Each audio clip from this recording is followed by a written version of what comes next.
All right, folks, welcome back to Six Ashes. My name is Alex, as always. Hope you're doing very, very well. We've got quite a lot to catch up on today, with some, not some great news, some exciting news, a lot of things that we need to do, and also some tricky news, I think is probably a fair assumption.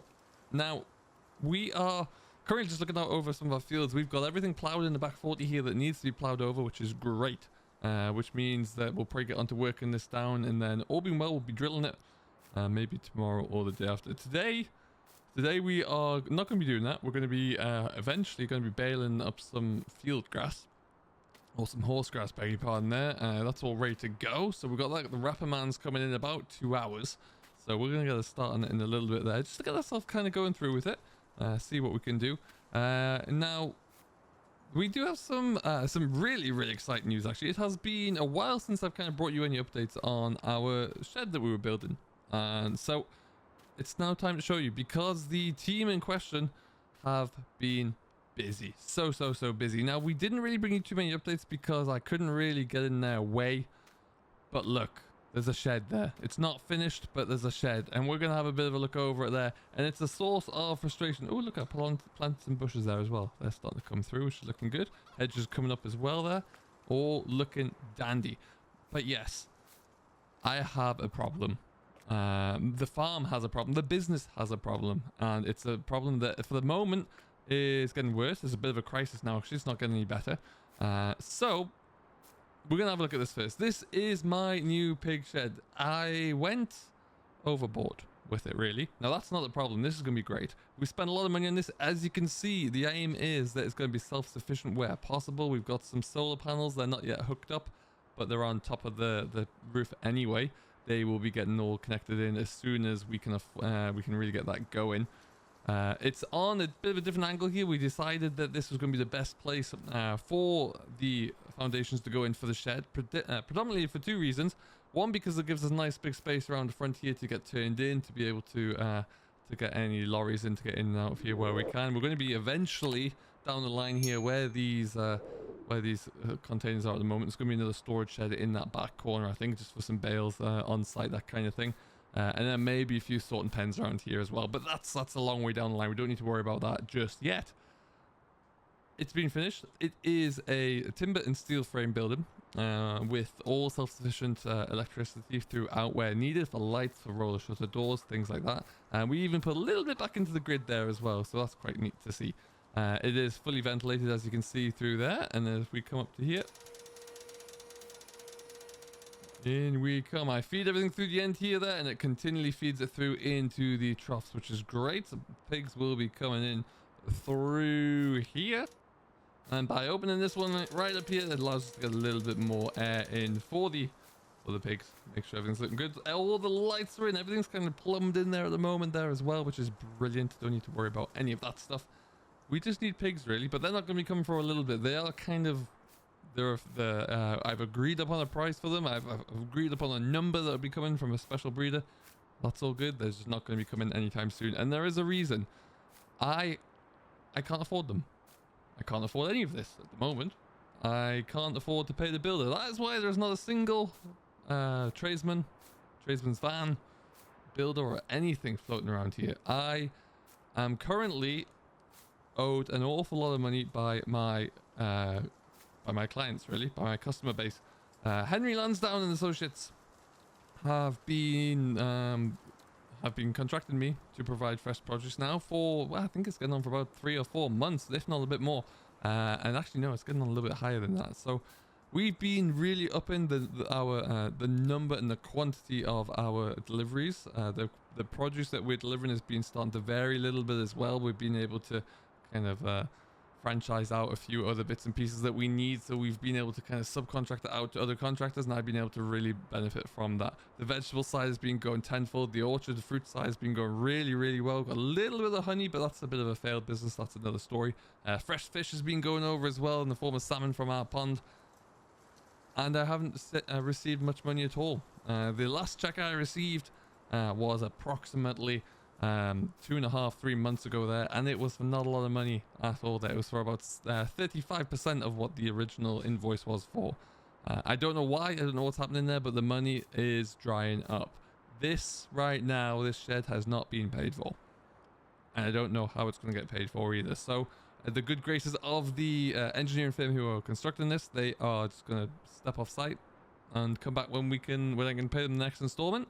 I am moving a little bit of money around to make that happen. Obviously, we've had other bits of equipment come in as well. But the fresh produce business was the one that was really kind of driving this fund in here from my budget. The way it all been structured out there, the machinery had already been allocated. That had already been created by what's called a capex. So that had already been allocated for and put to one side. So I can't afford it. So it's very, very stressful at the moment. We are at the point of bringing in some advice from various solicitors to see how we can proceed, see what that looks like, see how we recoup some of our money. I don't know the reason behind it. I was led to believe that this man's a very wealthy man, so should be able to pay in advance, really, after the initial lump sum that he did. That dried out pretty quickly. So we're waiting. We need to wait to see what happens, and I'm sure I sincerely hope we'll figure out something out, and we'll get an idea of what that looks like. But yeah, so I just wanted to show you, this is why we haven't really done too much with it anyway. It's here, it's in, it looks magnificent. I can't wait to hopefully get some livestock in here soon as well and see how it's all going. Need to do a little bit of earth moving, landscape work around the back end there and reseed a little bit of it. I'll do that with a Merlot when the time's right. At the moment, don't really want to be here. So far, the concrete's paid for.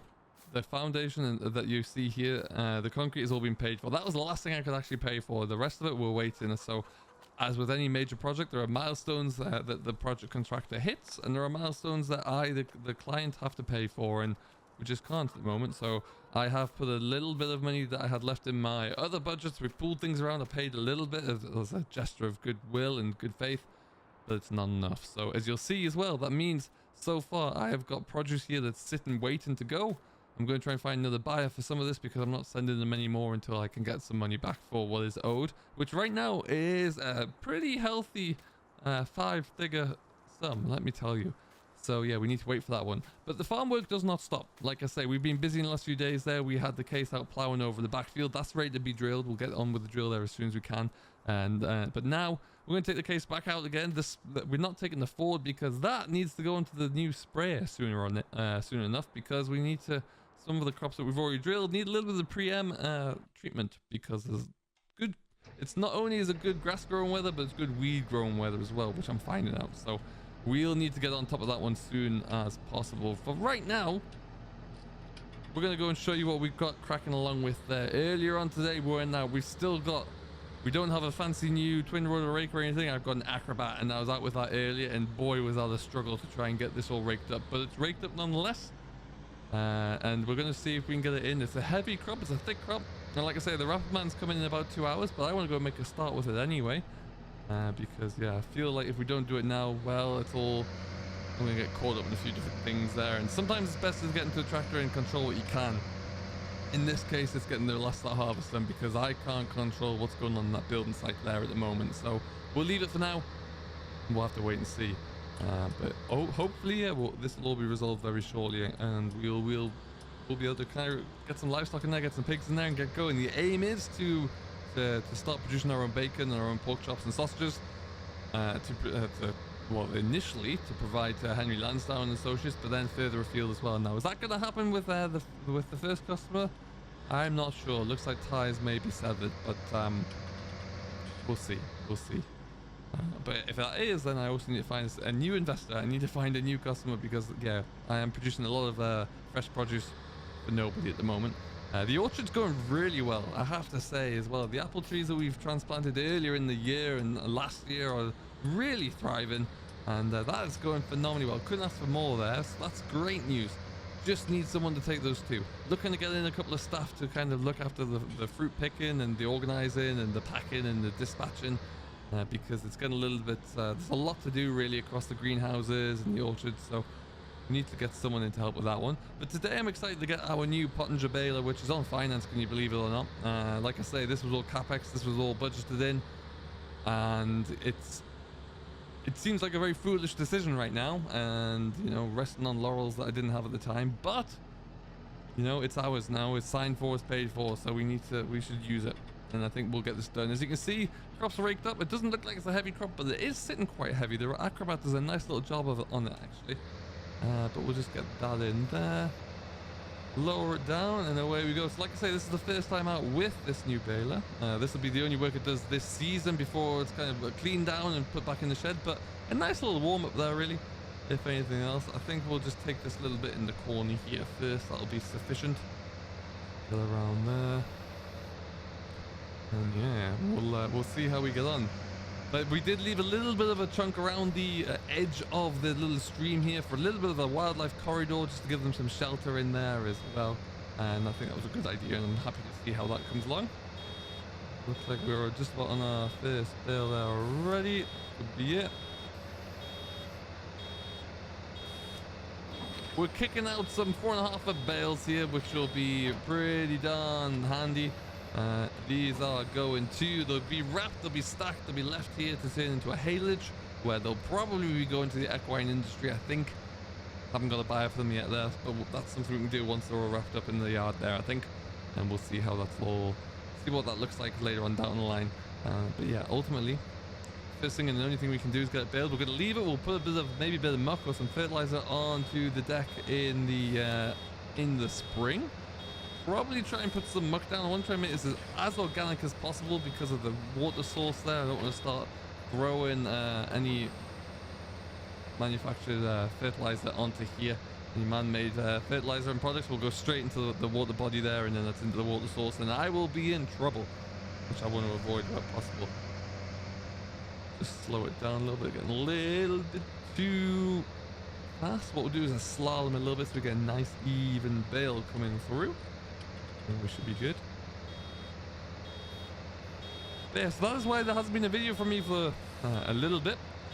We've had a lot to kind of deal with, a lot to figure out, but I think I've come to the conclusion that what will happen really, and we will hopefully figure that out soon. But for now, it's out of my hands, and we're just going to kind of get on. There's work that I need to show you. There's work that I need to bring you up today with, and ultimately, I'm very proud of that shed. It looks incredible, and I just think that you all need to know what's going on with it, and hopefully we'll see some development with all that shambles. But everything else is good. The ground in the 40 acre plowed over very nicely in the back 40 there. That did come in very well indeed. So I'm hoping that we're gonna look to get that into a crop of wheat this year, I think. And so we'll have to wait and see how we can get that drilled all over there. But yeah, it's looking good. We might have to work one of the fields down there. At the top is a little bit hard, bit of a heavy clay on there, but we can get that done. And then yeah, that is it done and in, and that's pretty much the last of the winter drilling that we need to do. That's going to be very exciting. I am trying to put my name around there for a little bit of contracting work, just to bring in, diversify some funds here, and bring in a different stream of revenue, which is, I got a few small things lined up, nothing major with any of the new equipment, really just a bit of tractor driving for a few people. But it's a start. It's a start. No one's really going to be looking for any haylage work or anything like that. So if I can get any extra tillage work, then we'll do that with the 8140, of course. But this is one thing I'm really grateful for, that when you look across my fleet over the, with the exception of the baler, which is the very first thing that I have financed, everything else has been bought for and cash outright. So it gives me a little bit more stability there. I'm not relying too much on the reliability of another man's check really there, so that's good. But yeah, if we ever want to expand and we want to continue to buy and acquire more land there, then you know things are gonna have to change in that manner. We're gonna have to find a more reliable businessman. So we'll see. We will see how that goes. Sales are coming out nicely now. What we'll do is we'll just take this little bit up to the end here, spin it around, we'll get that done down there, and there's kind of like another little paddock here, and then the main one going down the way there. So we'll see how that comes in. But let us know on a more positive note how things are going for yourself there, what you're cracking along with there as always, how your farm's coming through. Let me know if you've had any customers in the past similar to this who refused to pay you, and how that's all panned out really. What did you do? Curious to know. We're not quite there. Have to go a bit further. Lost, but it raked up pretty well. Very happy with that. Through we go here. Ultimately, it's a very nice baler. I'd love to get this into some light straw. I think that would be very fun to see. You could absolutely destroy that. It certainly hasn't met any limits here, that's for sure. And we'll just kind of swerve again just to make a bit more of an even bale. But yeah, from this tiny little bit here, which may amount to what, possibly an acre and a half, maybe, we're doing all right. We're doing all right. Okay, now I think we'll just spin it around at this end like so. Ooh, don't go too close. That's the river in there. There you go. Yes, like I said, it's a nice tall bank there. There are some seeds in the grass which will drop to the ground as well, so the birds can get into there, give them a bit of shelter over the winter months if they need it. Give them a bit of food as well. So happy to leave that up for them there. And like I say, any of the birds and insects that will be on the water's edge there, they've got a little bit of shelter as well. So really good. I might see if we can get onto some scheme for that as well. See if we can maybe expand that out a little bit there, because that would be pretty cool to do. But ultimately, yeah, it's not going too badly. What have we got there? 1, 2, 3, 4, 5, 6, 7 bales. I think there's one behind the bale there. There is, yes, 7 in total. Good. Good. So we're going to get the rest of this done, and then we'll see what time the Rapper Man arrives. So hopefully it won't be too far away. And I think what I'll probably do is just get cracking along with this on my own here and see how I need to get this all cleared. What I'll probably do, if I can as well, is maybe get them all carted down, or at least lined up to get done nice and quickly here with the Rapper when it arrives, because he's just come to help me out today. Because I'm actually going to be helping him out later on in the week with a bit of tractor driving, so it's quid pro quo, as I say. But yeah, we'll get this done, and then we'll bring you a bit more of a report, and hopefully some good news later on down the line to say that I've been paid somewhere and that we can actually do something. We're due to receive some money back for some winter barley that we've been selling off this week. It's going to be a small check, but it's a check nonetheless, so it's all going to be funneled in towards paying for, rafters and beams at this point, if I can stretch it all to work. But even that in itself is going to be a tricky one. But right now we're going to leave it here, so thank you ever so much for watching. I have been Alex. This has been another episode of Saving Grandad's Farm, where it's never a dull moment there. So I'm going to leave it here. Thank you ever so much for watching. I do hope you have enjoyed, and we'll see you all in the next one.